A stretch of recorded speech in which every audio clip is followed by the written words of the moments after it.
Monsieur Massy, bonsoir. Bonsoir. Donc, Justin Trudeau annonce qu'en 2032, il veut atteindre 2 du PIB en investissement dans l'armée.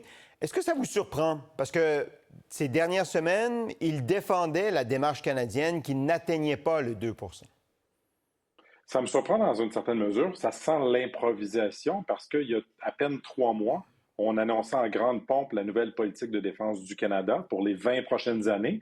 Et dans ce document, on disait tout simplement qu'on projetait atteindre 1,76 en 2029 et il n'y avait pas d'autres projections pour après. On aurait pu insérer une ligne dans ce document-là qui dit, en 2032, on pense, avec nos projections d'acquisition, atteindre cette cible du 2 Et tout ce qu'on a vu dans les derniers jours, la pression médiatique, les sorties des sénateurs et des représentants des États-Unis qui critiquaient le gouvernement Trudeau de son inaction.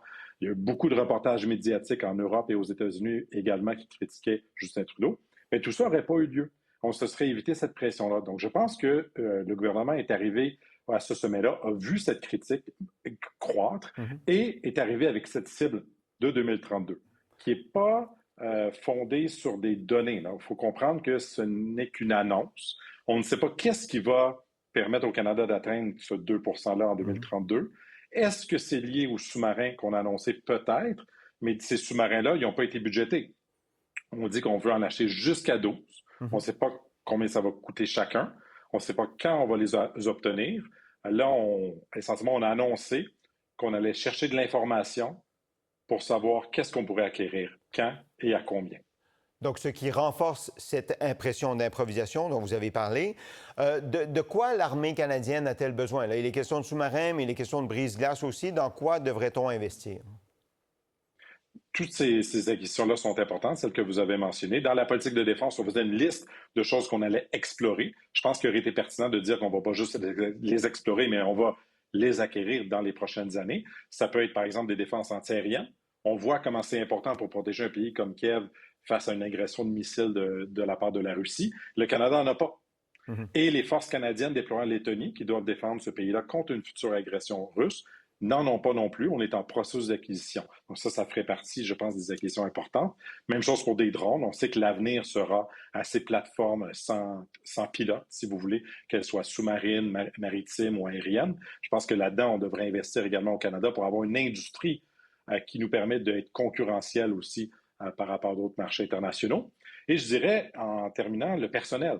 On manque cruellement de soldats dans les Forces armées canadiennes, 16 000 à l'heure actuelle, 30 000 en fonction de la nouvelle politique de défense parce qu'on va acquérir des nouvelles plateformes. Eh bien ça, il faut les attirer, ces gens-là. Et présentement, ils ne veulent pas joindre ou quand ils postulent, on ne traite pas leur dossier assez rapidement pour qu'ils s'acceptent de joindre les Forces armées. Des fois, ça peut prendre 1 an et demi avant qu'on traite leur dossier d'admission. Donc, d'augmenter l'attrait et la capacité de recrutement et d'accélérer aussi le processus d'acquisition.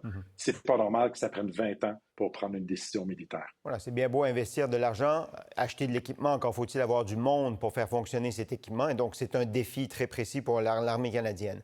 Parlez-nous du sommet de l'OTAN. Est-ce que, l'Ukraine a occupé beaucoup de place dans ce sommet. Il y a eu plusieurs annonces concernant l'Ukraine. Est-ce que vous avez l'impression que M. Zelensky ressort rassuré de ce qui s'est dit et ce qui s'est fait lors du sommet?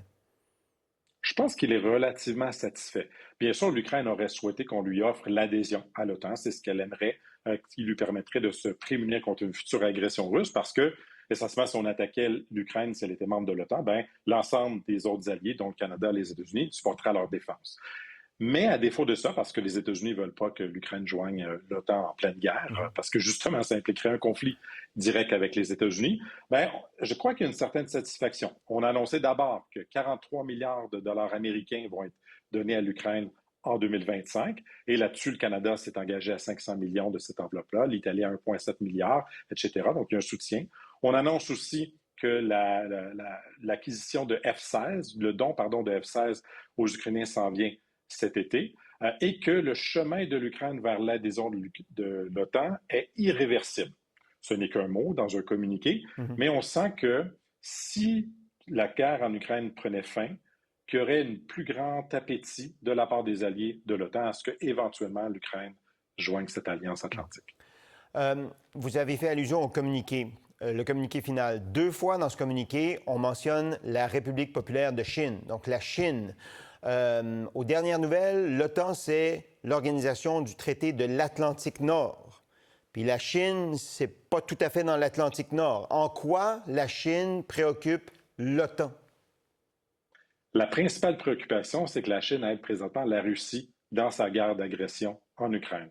Notamment, elle permet à la Russie de contourner les sanctions économiques qui ont été imposées contre la Russie depuis les 2 dernières années, notamment en lui exportant beaucoup de matériel commercial qui n'est pas militaire, donc ce n'est pas de l'envoi de chars d'assaut ou de missiles, mais ce sont des composantes qui sont ensuite utilisées par la Russie dans le développement de leurs missiles, dans le développement de leur artillerie et d'autres équipements militaires qu'ils utilisent pour mener cette agression.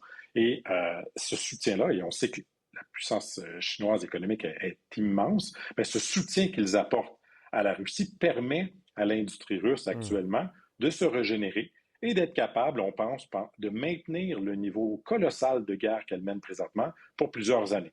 Donc, on essaie de cibler la Chine, qui n'est pas contente d'ailleurs, qui a dit publiquement qu'elle n'était pas très heureuse de se communiquer. On tente de mettre de la pression pour qu'éventuellement Pékin mette fin à son soutien à la Russie, mais je doute que ce communiqué puisse atteindre l'objectif espéré. Très bien. Il y a un message, mais disons qu'il n'y a pas nécessairement de crainte de la part de la Chine à cet égard.